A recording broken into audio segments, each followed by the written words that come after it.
মামা যে সিস্টেম হইছে আমি কই তারপর আপনি ভিডিও হয় ভাই ঠিক আছে আমি যদি ওই সকালে যখন আলের ঘুম থেকে মোট খারাপ করে যদি ঘোরার মোট নষ্ট করে লাও তাহলে আমরা সর্বপ্রথম জন্ম হইলো বারকেটিলা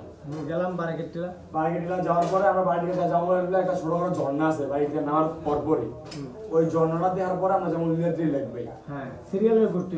ওইটার পরপরই নীলাদ্রি লেকের পরে আমরা যেমন শিমুল বাগান সর্বপ্রথম শিমুল বাগান এখান থেকে যাইলে সর্বপ্রথম শিমুল বাগান করতে হবে ভাই সকালের ছবি সুন্দর আছে না বিকেলের ছবি হ্যাঁ বিকালের সময় সুন্দর হয় আমরা বাড়ি গেলে তো বাইরে বারকেটি লেগে বৈশাখ কত ঘাটটা ওটা দিলাম তারপর নীলাদ্রি লেগে গোসল করলাম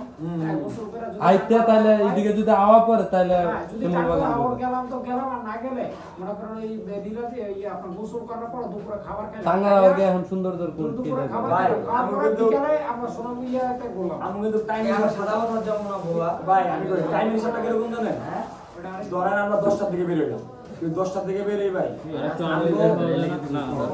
একটু আর্লি বের হওয়া যায় না এই যে নীলাদ্রি এই নীলাদ্রি ভাই। এই যে তোমার পিছনে দেখো এই নীলাদ্রি ভাই। তাড়াতাড়ি বের হওয়া যায় এটা কি মেলা দিক না হ্যাঁ এই নীলাদ্রি লেক। বারকেটিলাও তো এটা মনে করে বারকেটিলার এটার বারকেটিলাতে নিচে নামার পরে স্পটে নীলাদ্রি। আমাদের এখান থেকে স্পটে যাইতে হতো হচ্ছে 1-1.5 ঘন্টা টাইম লাগবে ঠিক না ভাই একটা টাইমের বিষয় করি যদি 10টার দিকে বের হই 1 ঘন্টা না যে বাড়ি কেটে যাবেন জ্ঞান থেকে আধা ঘন্টা লাগবে Serious কথা। যদি 10টার দিকে বের হই ঠিক আছে 10টার দিকে বের হইলে ভাই আমরা 3টার মধ্যে আমরা যে কটা স্পট আমি কইলাম না এটা ঘোরা শেষ হয়ে যাবে 3টার মধ্যে 10টার দিকে বের হই যাবে একদম 100% আরে ভাই আমরা তো পুরো গোসল করব খাওয়া দাওয়া করব গোসল নীলাদ্রি লেকে আমরা গোসল করবো ওই জায়গায় হোটেল আছে আমরা ওই জায়গায় খাওয়া দাওয়া করবো খাওয়া দাওয়া করে নীলাদ্রি লেকের হোটেল আছে খাওয়া দাওয়া করে আমরা 1 ঘন্টা রেস্ট লই আমরা যাবো শিমুল বাগান শিমুল বাগান দিয়ে ঘোরাঘুরি নাকি শিমুল বাগানে যাওয়ার পরে ভাই আমরা এনতে 3টার দিকে আসার পরে আমরা এনতে ইনস্ট্যান্ট গুন্ডালয়ে আমরা যাবো সার্ফিংসার মাজার ভাই